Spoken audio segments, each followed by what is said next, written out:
नमस्कार। अभी जो बिहार प्रोफ़ेसर की भर्ती जो हुई थी, जिसका कि रिज़ल्ट जारी किया गया था फाइनल कल के डेट में, तो ये स्वाभाविक ही था कि बहुत सारे कैंडिडेट्स जो हैं, जल्दीबाज़ी के दौरान उनको अयोग्य घोषित कर दिया गया था। वे एट लास्ट कोर्ट जाने की प्लानिंग में हैं। ओवरऑल देखा जाए तो बिहार सरकार जितना जल्दीबाज़ी में है, मुझे तो नहीं लगता कि कोई फ़ायदा नहीं होगा। कोई फ़ायदा नहीं है कैंडिडेट्स को, चाहे आप हाई कोर्ट जाएँ या कहीं जाएँ या कुछ भी कर लें। बशर्ते एक प्रयास रहेगा और मैं अभ्यर्थियों को सलाह दूँगा कि आप अपना एफ़र्ट लगाएँ, उससे 2-3 फ़ायदे होंगे। पहला फ़ायदा ये होगा कि आयोग को तो पता चलेगा ना कि अब वो समय नहीं रहा, अब जो अभ्यर्थी हैं, वो हर एक कार्यों का लेखा-जोखा माँगेंगे। दूसरी चीज़ है कि आयोग को भी जो कुछ खामियाँ इसमें दिखेंगी, अगले जो परमानेंट आएगा उसमें वो सुधार करेंगे। तीसरी चीज़ ये है कि जितने भी वैकेंसी आएँगे, उस पे अगले जो भी वैकेंसी आए, उससे रिलेटेड वो कट ऑफ जारी करेंगे या अन्य डाटा जारी करेंगे, क्योंकि उनको लगेगा कि पिछली जो वैकेंसी थी, उसमें इतने सारे आपत्ति देखने को मिले अभ्यर्थियों के द्वारा। तो आप हर हाल में जो भी 2-4 नंबर से रह गए हैं या जिनको लगता है कि मैं एलिजिबल था, लेकिन मुझे किसी कारणवश से बाहर किया गया है, अगर वो सैटिस्फाइड नहीं है, तो मैं आपसे ज़रूर कहूँगा कि आप कम से कम आरटीआई डालें, कम से कम कोर्ट जाएँ, 2-4-10 लोगों को एक साथ मिल करके आप लोग इसके लिए अपील को दायर कीजिए, ठीक है? अब 1-2 मेरे सामने आया है जिसको लेकर के मैं आपके सामने आया हूँ, देखेंगे इसमें।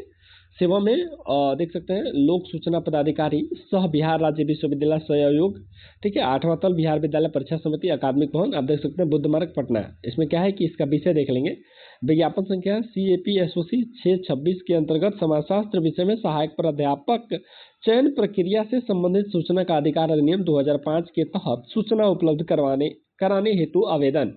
महोदय या महोदया, इस तरह से चूंकि एक आरटीआई जो डाला जाता है, तो आरटीआई का पोर्टल केंद्र लेवल के लिए दूसरा होता है, उसमें आप ऑनलाइन सबमिट कर सकते हैं और ऑनलाइन उसका स्टेटस भी चेक कर सकते हैं। जबकि बिहार के कुछ आयोग के लिए वो आरटीआई काम नहीं करता है, इसके लिए एक अलग ऑनलाइन का प्रोसेस आता है, बट उस पर भी मैं जा करके कल ट्राई कर रहा था, उस पर वो काम नहीं कर रहा है।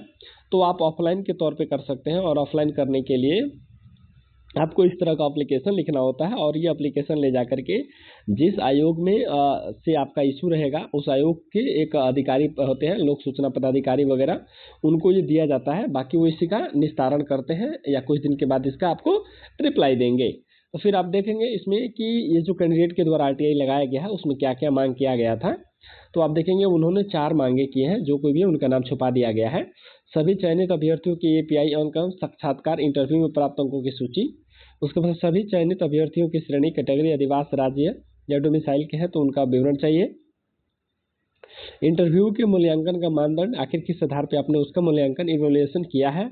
उसके बाद से जो इवैल्यूएशन आपने किया है ना, उसमें अंक आपको आपने किस किस तरीके पे दिया है, यानी कि उसका मार्किंग स्कीम क्या था।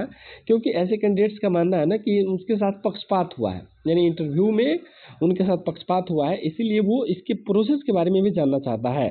फिर चौथा क्या है, यदि उक्त चयन प्रक्रिया के लिए प्रतीक्षा सूची वेटिंग लिस्ट तैयार की गई है, तो उसकी प्रमाणित प्रति उपलब्ध कराई जाए, यानी किन किन लोगों की तैयार की गई है। या हो सकता है कि आयोग जो है अपने पसंदीदा लोगों को बाद में वेटिंग लिस्ट के माध्यम से घुसा दे, इसलिए वो ऐसी मांग कर रहे हैं, ठीक है? ये मांग जायज भी है। मेरे ये वीडियो बनाने का उद्देश्य सिर्फ इतना रहा कि आप देख लीजिए, अगर जिनको भी बहुत सारे मेरे वीडियो के कमेंट आए हैं कि सर मैं सेटिस्फाइड नहीं हूँ, मैं एलिजिबल था बट मुझे बाहर कर दिया गया, सर मेरी एक गलती है, छोटी सी गलती या ना गलती, या ये चीज़ वो चीज़, बहुत सारे इशू हैं। तो आप ऐसा आरटीआई कर सकते हैं, इसलिए मैंने आपके सामने इसको रखा है। मैं आवेदन शुल्क रूप में, चूंकि आप आरटीआई करते हैं तो 10 रुपये का आपको देना पड़ता है ऑनलाइन, ठीक है? ये सब आप देख लेंगे। उसके बाद से सूचना कार्य उपलब्ध कराने का कष्ट प्रदान करें। उसके बाद से आपका डेट लिखेंगे और भाव दिए आप अपना नाम वगैरह डाटा वगैरह लिख देंगे। फिर इस तरह का इसको ले जाकर के आप वहाँ जमा कर सकते हैं। एक और लेटर है, देख सकते हैं यहाँ पे, सेवा में लोक सूचना पदाधिकारी विश्वविद्यालय अनुदान, ठीक है? ये यूजीसी को लिखा गया है, ठीक है? और इसका विषय क्या है कि सूचना का अधिकार अधिनियम 2005 की धारा 6(1) के अंतर्गत बिहार राज्य विश्वविद्यालय से आयोग द्वारा सहायक प्राध्यापक चयन की प्रक्रिया यूजीसी रेगुलेशन की अनुरूपता के संबंध में सूचना प्रदान किए जाने हेतु आवेदन, महोदय महोदया, ठीक है? अब ये इनका भी मांग क्या है, पहला, दूसरा, ठीक है?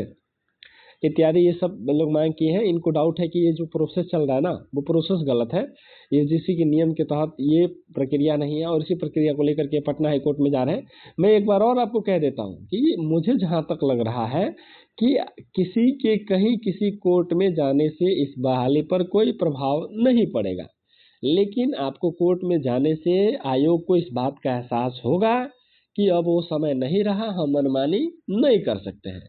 तो यदि जो लोग जा रहे हैं वो केवल इस बात के लिए जाएं कि इन फ्यूचर में अगर कोई फ्यूचर में बहाली आती है तो वो न्याय संगत हो, तर्क संगत हो, इसलिए आपको कोर्ट जाना है। इसलिए नहीं जाना है कि ये बहाली रद्द हो जाए और इसमें मेरा रिजल्ट हो जाए, क्योंकि वैसा होने के चांसेस ना मात्र के हैं। हो भी सकता है बट ना मात्र के हैं। बट आप प्रयास करिए, क्योंकि मैं ही सब कुछ नहीं हूँ और जो मैं कहूँगा वही सच नहीं होगा, कुछ भी हो सकता है, लेकिन एक संभावना मात्र है जो मैं आपके समक्ष रख रहा हूँ। तो इस तरह से ये है, यूजीसी को इन्होंने आरटीआई लिखा है जिसमें कि वो ये मांग कर रहे हैं कि आखिर जो ये प्राध्यापक या प्रोफेसर की जो बहाली हो रही है वो तर्क संगत है या नहीं है, किस किस रेगुलेशंस का इसमें उसको ख़त्म किया जा रहा है या उसका फॉलो नहीं किया जा रहा है, इत्यादि पे विचार करें और बताएं कि अगर ये विज्ञापन जो है वो सही है तो किस आधार पे, या गलत है तो किस आधार पे, यदि गलत है तो इसको रद्द क्यों नहीं किया जाए। क्लियर। तो ये सारी चीज़ें जो हैं वो आपका अभी तक का अपडेट था।